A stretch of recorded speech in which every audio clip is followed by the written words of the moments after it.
Straight ahead on 12 News, the secrets to aging well. We'll hear from a 90-year-old you may see in Maple Grove. Then in Brooklyn Park, turning something old into big smiles thousands of miles away.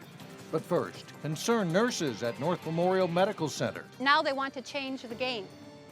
They want to increase it to an unsafe level. The change in the game, they say, will impact patient care. 12 News starts right now. Hello, everyone, and thanks for joining us. Nurses at North Memorial Hospital are taking to the streets to bring home a point. They launched an informational picket this morning after hospital higher-ups suggested changes to staff. Reporter Sonia Goins is live outside North Memorial with the very latest. Sonia? Hi, Mike and Alex. Behind me, you can see there are about 50 nurses standing there picketing. You can hear them chanting. Every once in a while, a car will, go by and honk their horn to show support. They've been at this since 8 o'clock this morning. Now, there are about 900 nurses that work at North Memorial Hospital. Their union says that the hospital wants to make changes that could put patients at risk. We say fight back. They say cut back. We say fight back. North Memorial nurses hit the pavement early this morning. Some of them brought their children along as they strolled outside the hospital. We felt that these proposals were unsafe.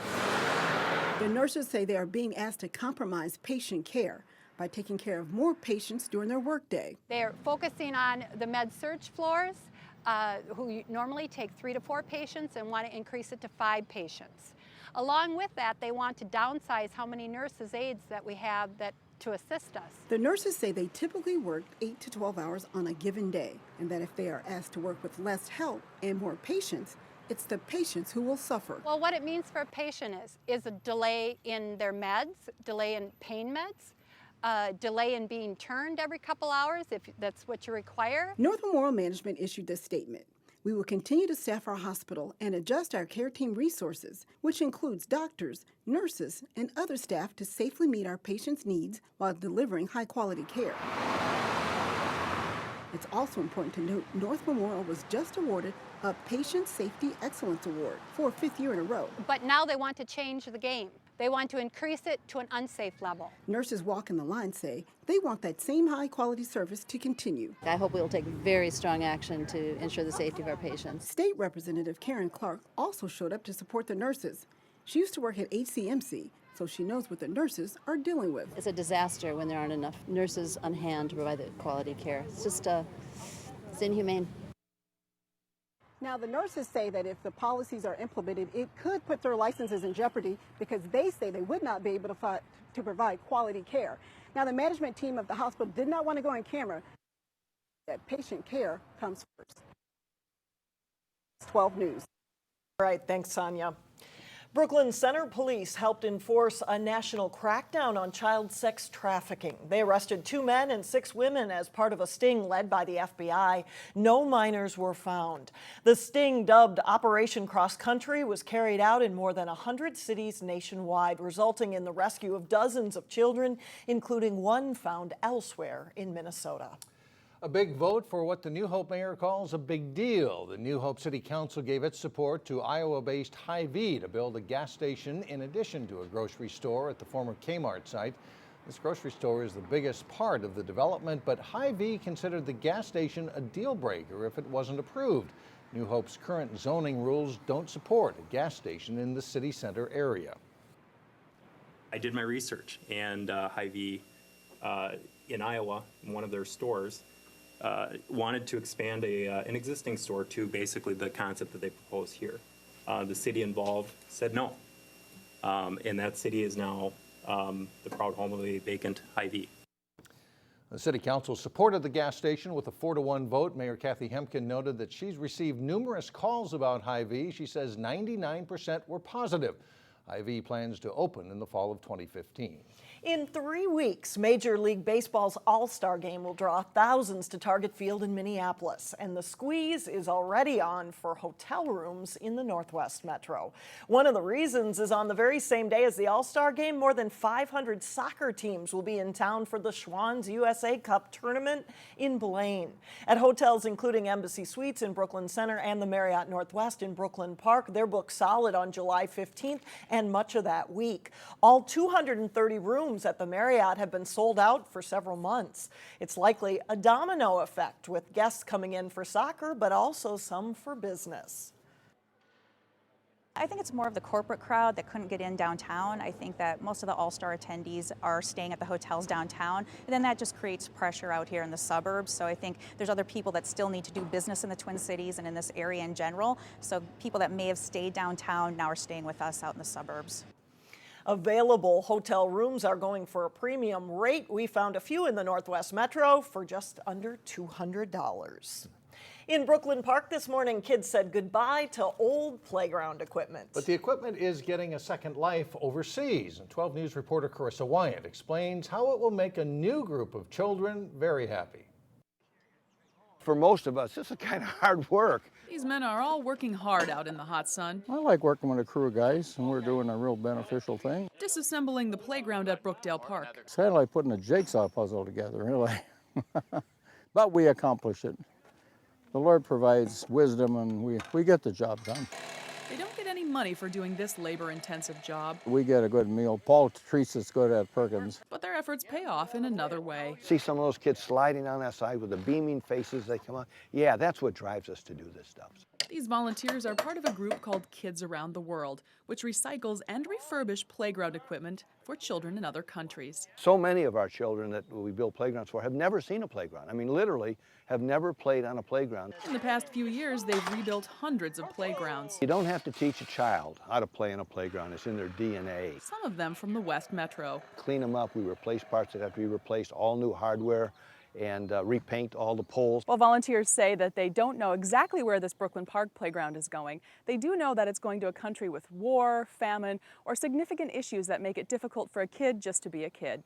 In Brooklyn Park, Carissa Wyatt, 12 News. The volunteers working with Kids Around the World today were all also church members from Wayzata Free Church in Plymouth. A new restaurant opening in Brooklyn Park literally comes with all the bells and whistles. The train-themed Broadway pizza franchise will open to the general public Wednesday at 85th Avenue and Highway 252. It fills a niche in Brooklyn Park. The general manager believes there aren't many casual sit-down dining options in the city. We've gotten great feedback from all the folks that have just kind of stopped in and had a look at the site.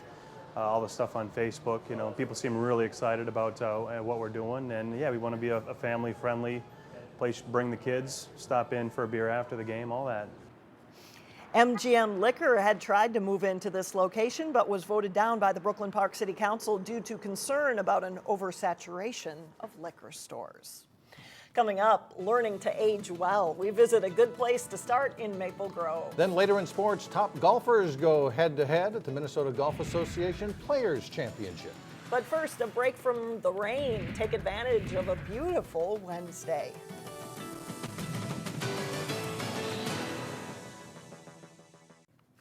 A new report may make parents take a second look at what their kids are eating for breakfast. The report shows children can potentially be harming themselves by eating too much vitamin-fortified breakfast cereal. 3 nutrients in particular were deemed excessive for children. That's vitamin A, zinc, and niacin. The report points out that the daily recommended values listed on cereal boxes are calculated for adults and shows the need for age-specific food labeling. Recommended daily values for vitamins and minerals haven't been updated since they were set by the FDA back in 1968. Conventional wisdom suggests the secret to aging well involves exercise and a healthy diet. And while experts say that is true, they also say that there's a little more to it than just that. In today's Health Check report, Elaine Cleveland finds out what people are doing to age gracefully. I'm going to get the music going, and we'll start moving and have a good time. Exercise is the foundation. You picked a great day to come. For which all healthy lives are built. Stand tall, shine that heart. Just ask the 50 or so seniors who make their way to Lifetime Fitness in Maple Grove 3 times a week 4, for a class appropriately titled Heels Now. Foundations. This is a great way to start because it's not so strenuous. You can make it strenuous, but it hits every part of your body. One more to the front. This is a low-intensity class for aging fitness enthusiasts and people trying to get back into a workout routine. So they're coming in to get cardio, strength, balance, and a community spirit. Move it up. Fitness instructor Sharon Kaufman leads the way. To the back. In close proximity is Donald Gordon. It is good exercise, and I think I've been going here for about 5 years. Turn it here. Not bad for a man who's 90 years young. Face the front. His secret, it's not as complicated as you may think. Eating right, keeping active. According to doctors at Hennepin County Medical Center, you're never too old to exercise. Turn it here. It's a model that others should follow. I can't say enough about the importance of exercise, both in short-term, long-term benefit. Dr. Peter Sandgren says the goal is to get a moderate amount of exercise for about 30 minutes 5 times a week. But he says there are other key components to aging well. Limiting alcohol into moderation, avoiding tobacco, ensuring that you have good sleep hygiene. What I mean by that is having a good sleep schedule. And social networks really do help patients and individuals. Get that little stretch going. Which brings us back to the foundations class, Heart rate up. which combines exercise and social interaction all into one. We're all in this together. Our goal overall is to be fit, to be independent forever. One more. That's something to which Donald Gordon can attest. Just keep active. In Maple Grove, Delane Cleveland, 12 News. The doctors say another essential component to aging well is to maintain a regular follow-up with your health care provider. We don't get enough sleep or exercise, right? That's Either right. one. Coming up, words of inspiration thanks to the class of 2014. But first in sports, Wayzata's American Legion baseball team keeps the scoreboard operator busy. John Jacobson has that and more when we come back.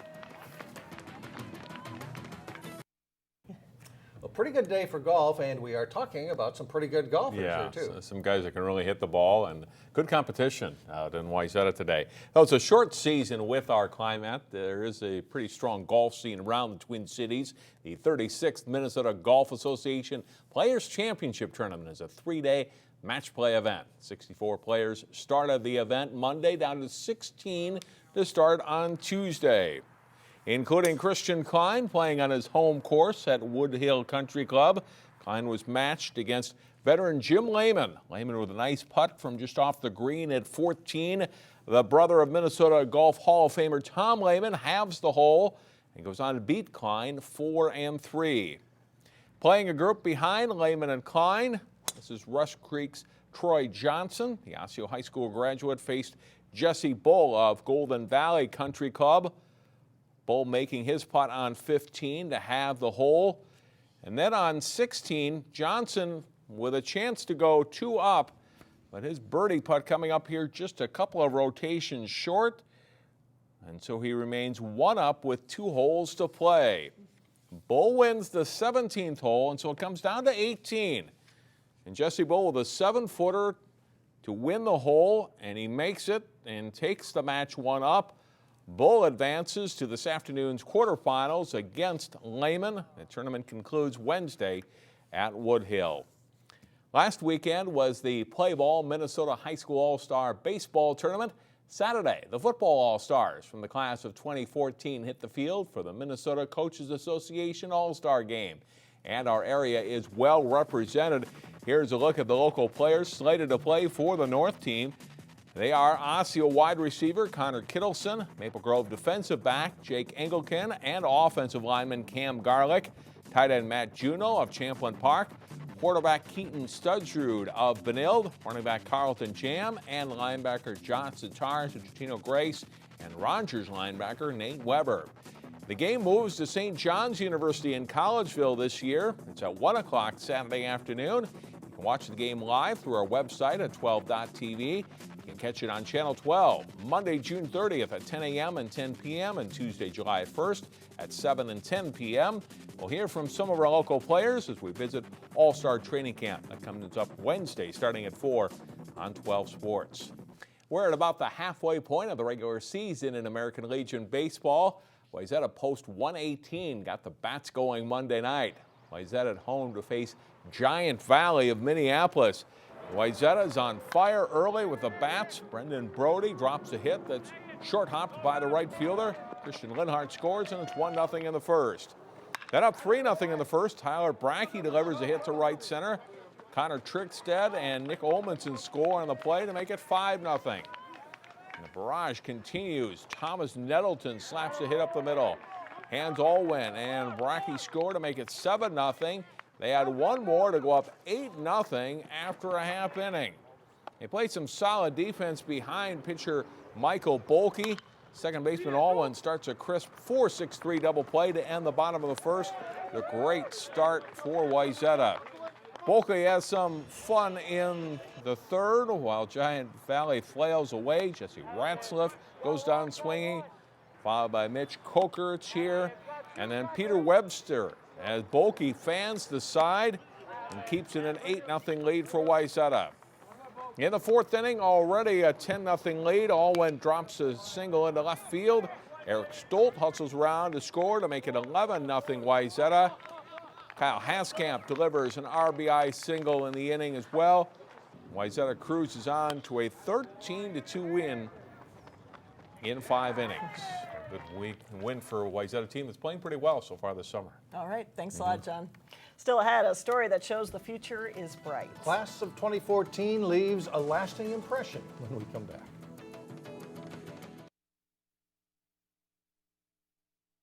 The pomp and circumstance of graduation is in the books for another year for thousands of local high school seniors. The focus at graduation, as always, is on the future. We've put together some of the motivational messages that graduates shared.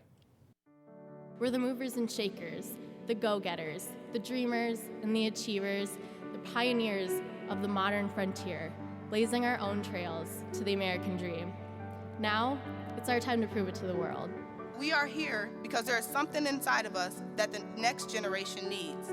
Imagine, sitting right here in class of 2014, we have unlimited potential. Sure, how we go on to use this education in the workplace will define how we make our living, but ultimately, how we strive to share this education with the community that surrounds us will inspire how we make our lives. High school teaches us that sometimes bad things do happen, and failure sometimes does occur. But it also teaches us to be resilient and not to let those bad things keep you from achieving your dreams. One of the best things about facing challenges is that we rarely have to face them alone. The people in our lives give us the confidence and courage we need to face our fears. Congratulations. Here comes the rest of our lives.